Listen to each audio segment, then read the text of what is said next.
The perfect credit card strategy can allow you to accumulate thousands of dollars in cash back, travel the world in style with first class flights and luxury hotels, and overall create experiences that you otherwise would not have had. But what does having the perfect credit card strategy even mean? Well, in this video, I'm going to go over 5 signs that you have the perfect credit card strategy, and trust me, you're probably a lot closer than you think. The first sign that you have the perfect credit card strategy is if the annual fees within your credit card setup progressively increase. What I mean by this is that your oldest credit accounts are no annual fee credit cards, then your newest credit accounts have higher annual fees. The reason that this is important is because of how your credit score is broken down. Basically, 10% of your credit score is going to be the length of your credit history, which is pretty intuitive and basically just takes into account all of our credit accounts and averages them out to get the average length of your credit history. The longer that your credit history is, the more positively that it would impact your credit score. So the best way to increase the length of your credit history is to keep your oldest credit accounts open for as long as possible,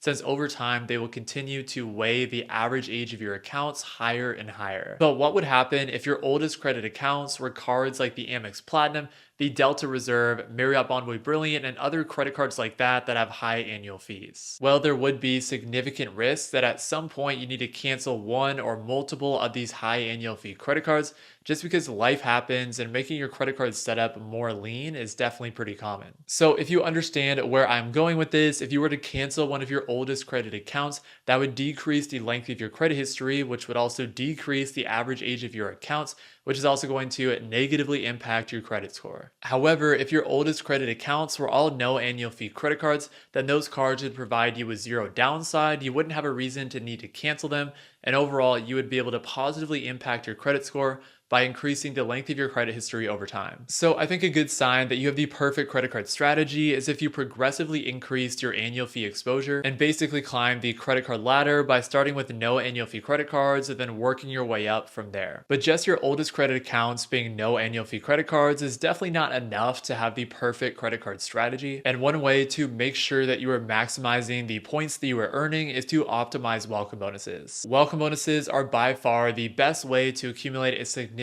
amount of points, which are going to allow you to get a lot of that free travel that I'm sure a lot of you desire. And I think optimizing welcome bonuses definitely goes very hand in hand with understanding your own spending habits, because different credit cards have different welcome bonuses that allow you to earn a certain amount of points but come with different spend requirements in order to actually be able to receive those points. Typically, higher welcome bonuses on cards like the Chase Ink Preferred or American Express Platinum also come with higher spend requirements. And I know from experience that sometimes those higher spend requirements are harder to hit just depending on what your typical expenses look like. So in my opinion, you have the perfect credit card strategy if you are very strategic on when you apply for those credit cards with high welcome bonuses and high spend requirements. Because if you can't hit those high spend requirements just based on what your regular spending looks like, then you should apply for those higher tier credit cards at a point when you have increased spending. That increased spending could be for a number of reasons. So maybe you're about to pay for your taxes, maybe you have a big purchase coming up for your home,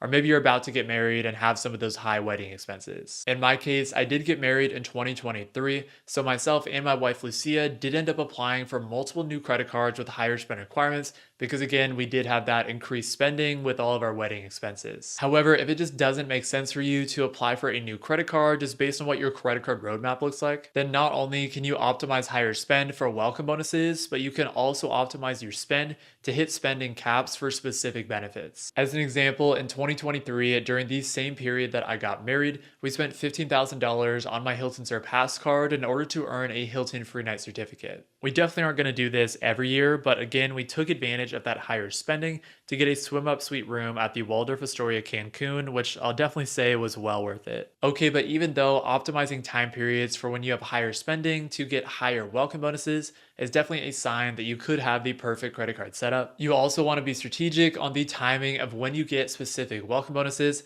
and not settle for smaller ones just because the higher spend requirements align with your higher spending. I think a great example of this is the Chase Ink Cash and Chase Ink Unlimited, which just had 90,000 point welcome bonus offers, which matched their all-time high. But those welcome bonuses have now ended and the welcome bonuses are back down to 75,000 points. Don't get me wrong, 75,000 Chase points for a no annual fee credit card is still fantastic, and the $6,000 spend requirement in 3 months can be pretty difficult to hit for some people. So in a lot of cases, you're going to have to wait to apply for one of these cards during a period where you have that increased spending. But now that those Chase Ink cards have offered those 90,000 point offers a couple times in the past year or so, I would argue that you shouldn't settle for that 75,000 point offer, and instead you should wait for that 90,000 point offer to come back in the future, which I think it will. Welcome bonus fluctuations are very common, and to give you another example, the Marriott Bonvoy Boundless has been fluctuating between offering 3 free night awards to 5 free night awards as part of its welcome bonus. In my opinion, despite what your spending looks like, you should never go for that 3 free night award offer just because there's a very real chance that the 5 free night award offer is going to come back sometime in the near future. If you have a period of higher spending, there are plenty of credit card welcome bonuses that are out there that have higher spend requirements, and the best thing for your credit card setup would be to also get a competitive welcome bonus. Ultimately, a clear sign that you have the perfect credit card strategy is if you are optimizing your spending habits in terms of when you apply for specific credit cards, especially ones that have higher spend requirements. And at the same time, you are always applying for credit cards at a time where you're able to capitalize on competitive welcome bonuses. However, even beyond the welcome bonuses, you are inevitably going to have some periods of increased spending in your core credit card setup. And this could just be because you're trying to lower credit inquiries on your credit report so that you can get approved for cards with Capital One or with Citi, or maybe you're just gardening your 524 status. Whatever the reason, the next clue that you have the perfect credit card strategy is if your core credit card setup covers all of your major spending categories. For this, you first need to have a good understanding of where you spend most of your money,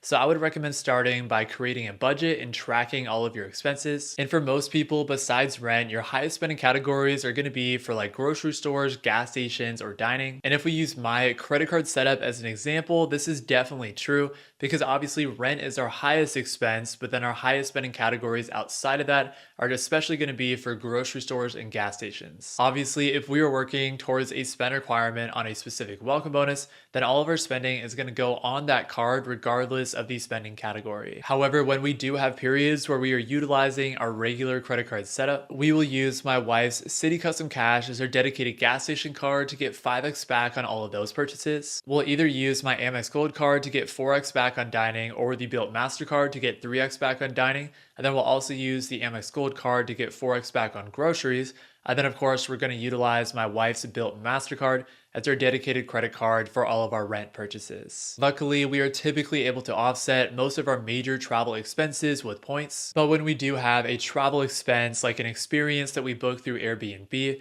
we'll utilize my Chase Sapphire Preferred to get 2x back on all other travel. I say all of that because one clue that you have the perfect credit card strategy is if you can take a look at all of your expenses and where you spend the most amount of money, and have a high multiplier card to get 4 to 5x back in all of the major spending categories that you spend the most amount of money in. Okay, now before I get into the next clue that you have the perfect credit card strategy, if you've been enjoying this video so far, then do me a huge favor and hit that like button and subscribe if you haven't already, because doing so is a free and easy way to help support my channel. All right, the next clue that you have the perfect credit card strategy is if you have elevated status with the travel brands that you care about the most. What I mean by this is that based on where you live, you probably have more accessibility to specific hotel and airline brands, or maybe you've just really enjoyed specific hotel brands or the service that you've gotten on specific airlines, and so because of that, you've developed some loyalty to them. Whatever the reason, if you find that you're always flying on specific airlines or staying at specific hotel brands,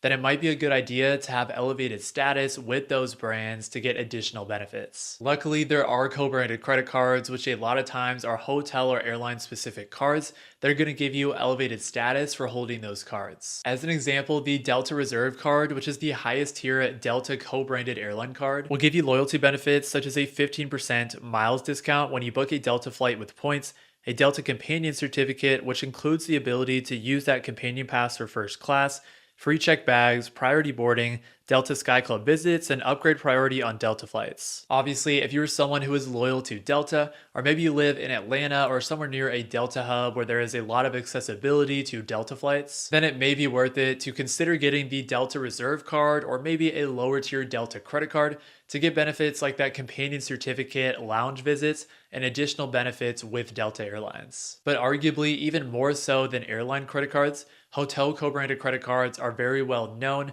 to give you automatic automatic elite status, which can give you benefits like room upgrades and other benefits like that. Marriott's highest tier card, the Marriott Bonvoy Brilliant, gives you automatic Marriott Platinum Elite status, and Marriott Platinum Elite status will give you benefits like enhanced room upgrades, including 2 suite level rooms, as well as benefits like free breakfast and 4 p.m. late checkout. Hilton's highest tier card, the Hilton Aspire, gives you automatic Hilton Diamond status, which is the highest status offered by Hilton and gives you benefits like the best space available room upgrades and free breakfast or a food and beverage credit. And then Hyatt just has a mid-tier card right now, which will give you Hyatt Discover status, but there is a rumor for a high-tier Hyatt credit card debuting this year, which is rumored to have Hyatt Explorer status. To speak on my own experience, I've had Hilton status for the longest, which is automatic Hilton Gold status that I get from my Hilton Surpass card. And on my recent trip to Panama and Colombia, we stayed at a Hilton property for the Panama portion of the trip. Plus, on my honeymoon, we were also upgraded from just a standard room at the Waldorf Astoria Cancun to a swim up suite room, which was to this day probably the nicest hotel and nicest room that I've ever stayed at. So even though I don't even have Hilton's highest status,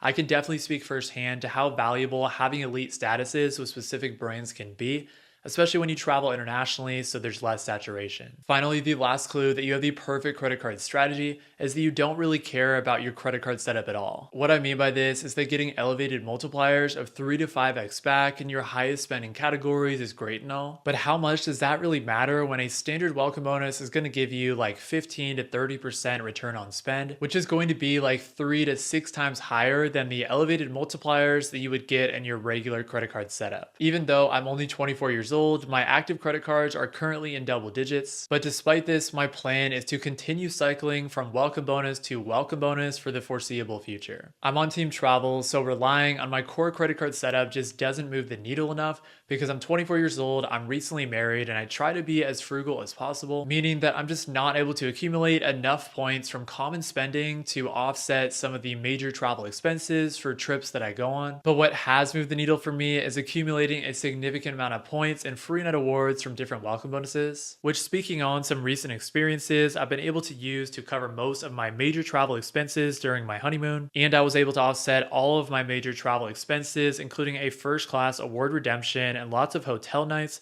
over a 2-week trip I took this year to Panama and Colombia. Also, since I do try to be frugal and keep my expenses as low as I can, it does typically take me the full allotted amount to hit these spend requirements for different welcome bonuses. And so, at least for right now, I barely have any time to utilize my core credit card setup anyways, since I'm just moving from welcome bonus to welcome bonus. Ultimately, I think the last clue is the most important, and I think a lot of you can have a perfect credit card setup if your primary goal is to keep the velocity of getting new welcome bonuses very high and continuing to accumulate transferable points currencies. But in conclusion, it's so easy to nitpick and think about all of the things that you might be doing wrong. So I hope this video was refreshing to talk about some of the good that you might be doing and why your credit card setup might actually be a lot better than you might think. But if you enjoyed this video, then go watch this next video where I break down why I'm actually avoiding the Chase Sapphire Reserve in 2024. Thank you all so much for watching this video, and I hope you all have a great rest of your day.